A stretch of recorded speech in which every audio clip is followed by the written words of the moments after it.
I had my guys, a couple of my gang of 7 guys. I said, hey, listen, how do you have Belichick? How do you think he goes? Hey, these guys, listen, we do New England a lot. We do these teams a lot, so we kind of understand what they're going to do.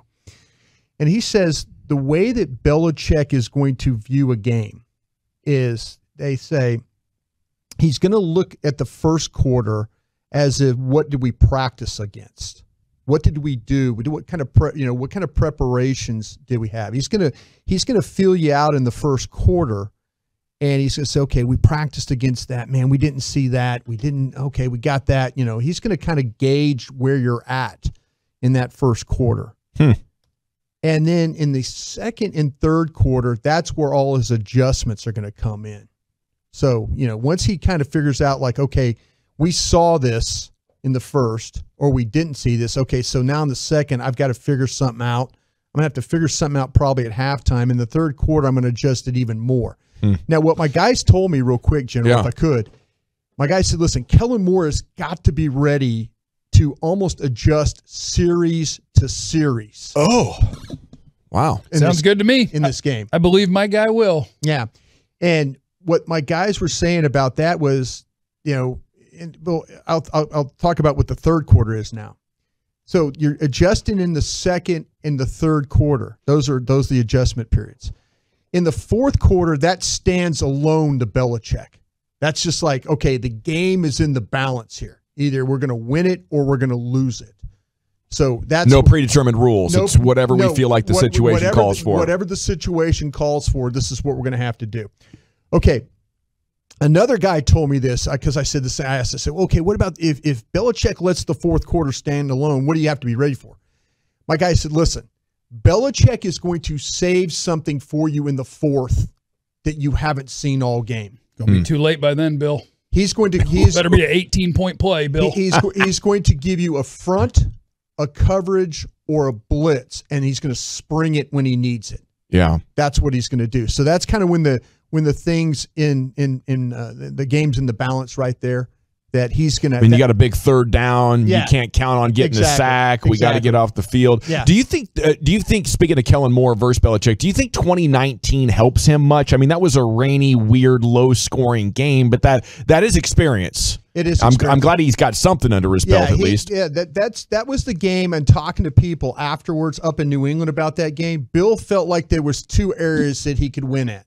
He felt like defensively, he knew that Tom Brady, to Jeff's point way back in the day, was Brady wasn't going to win him that game.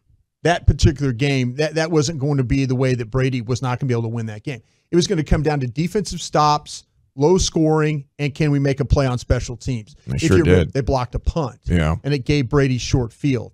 So they knew that the quarterback wasn't going to be the difference maker in that game. Yeah. So he figured out the other way around. The other really interesting thing about what you've said so far is that the first quarter is just based off what we've prepared. Yeah. And the adjustments start at the start of the second quarter. Right. Is that different from other coaches that you've worked around? Yeah, I don't, I've never had a coach break it down that way. It's kind of like, we hear these coaches that say, oh, I script the first 15 and then we're off. Now, Bill's kind of like, I guess that's his version of it. He's like, okay, they're showing us stuff we didn't even work on. So he's making a mental note to himself that, next time we don't need to spend so much time doing this or doing this or doing this. And it's probably some of his common opponents, he's got this down. With the Cowboys, it's a little bit different because you don't see them that much. But no, I can't say that. I've always been with coaches that do the first 15. Mike Holmgren was a first 15 guy.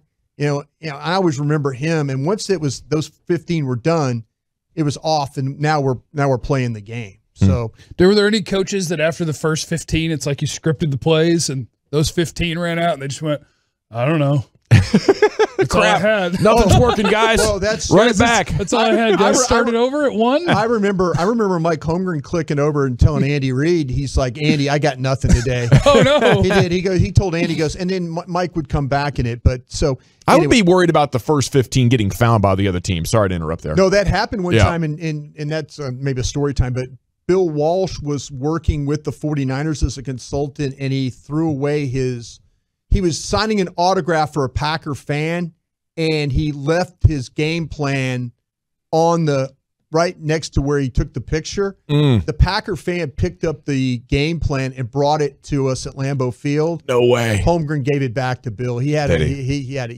Yeah, he sent it back to. Yeah, that's respect. I mean, after he Xerox copied it, right? But it was their first, you didn't tell us the photographic memory. It was short receiver. It was their first 15 is what he had. He said, no, let's give that back. Just give it back. Man, that's a guy that doesn't want to win as much as I do. Now, we beat him that night, though. Okay, my guy said that Belichick is not going to allow the Cowboys to run the ball. He just said that's not going to happen. Best thing you've ever said to me. Yeah, that gets me sports moist. It's not. My guy said he's going to look at Tampa and the Philadelphia games as example. You ain't right today, Jeff. Sorry. was wondering if he needed the dump button. I think. He's like, So he's not going to let the Cowboys run the ball. He's not going to. My guy told me, he says he's seen what the Cowboys are capable of doing running the football. Yeah. And he's not going to allow that to happen. Well, my thoughts on the game right now are this is going to be where the good times are temporarily suspended for this Cowboys team. Like these last 3 games have been so awesome. But I think Belichick coming in and taking away your run is going to put you back into a place where maybe you aren't going to be as efficient moving the chains. You're going to have to rely more on chunk plays. He's looking at the example this guy gave me. He says Tampa held you to 3.4 and Philadelphia held you to 3.9 on the carries. He says he's going to look at those tapes and see. Now, Tampa... He didn't even try Tampa. Yeah, well, Tampa's personnel, right. And Philadelphia, they can't do that. Yeah, exactly. So, well, if the Cowboys aren't able to run the ball against New England, I'll go ahead and I'll tell you can book this over 100 and a score for both Amari and CD. Just prepare yourself for that. Well, we're about to dice them up. Okay, this is where my guys also said this. He will be more concerned over Tony Pollard than he will Ezekiel Elliott due to the explosiveness. Because of Alvin Kamara and the way that he kind of explodes in that New Orleans game. Leonard Fournette was more like, when you watched him play, that was more like what you would see from Elliott. Both those guys found some success. My guys also said he knows that he can't hold the Cowboys to under 20 points. Right. He knows that.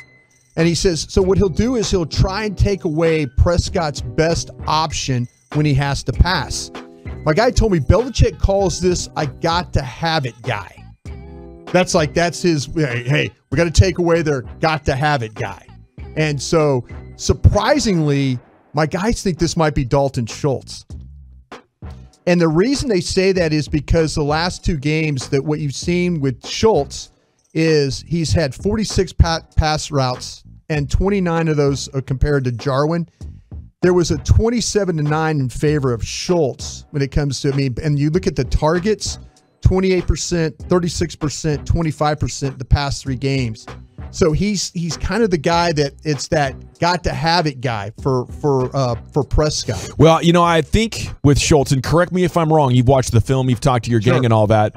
I think Schultz is very much a security blanket for Dak. We need a play. I need a completion. Yeah. After the more intended, deeper things, it's like, do I have Schultz for 8 yards again? Oh, yes, I do. He mentioned 2 guys yesterday, and I think you're going to play it at 3 o'clock, is talking about the description of Cowboys. He called out Schultz and he called out Pollard as the 2 guys that he meant.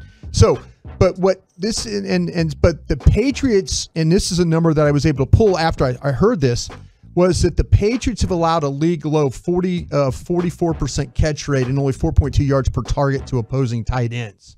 So maybe this is something that they are already doing, but that's kind of where they're at with that. Okay. So what happens, do you think? Do you have good enough corners that if you try to take away Schultz, Cooper and Lamb aren't going to totally destroy you? I will say this, I think that Mills is playing better for them. Amari, we can ask Amari today because he has some familiarity playing against Mills when he was at Philadelphia.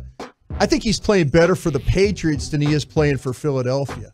So, it's going to be interesting to see how those targets on the outside, can they find a way to win enough for sure. And the Patriots are kind of weird. Like they don't go between base defense and nickel defense. They go between nickel and dime. They don't play base defense. No. So a lot of times what they do is like what the Cowboys do. They'll bring their strong safety, play him at linebacker, bring in a 3rd safety. So their alignment is to stop the run, but their personnel is to stop the pass. So like, why isn't everybody copying that? I don't know. It sounds pretty smart because now your tight end is going up against, even if it's a quote linebacker, it's a safety. Okay, you're going to be covered by a cover guy.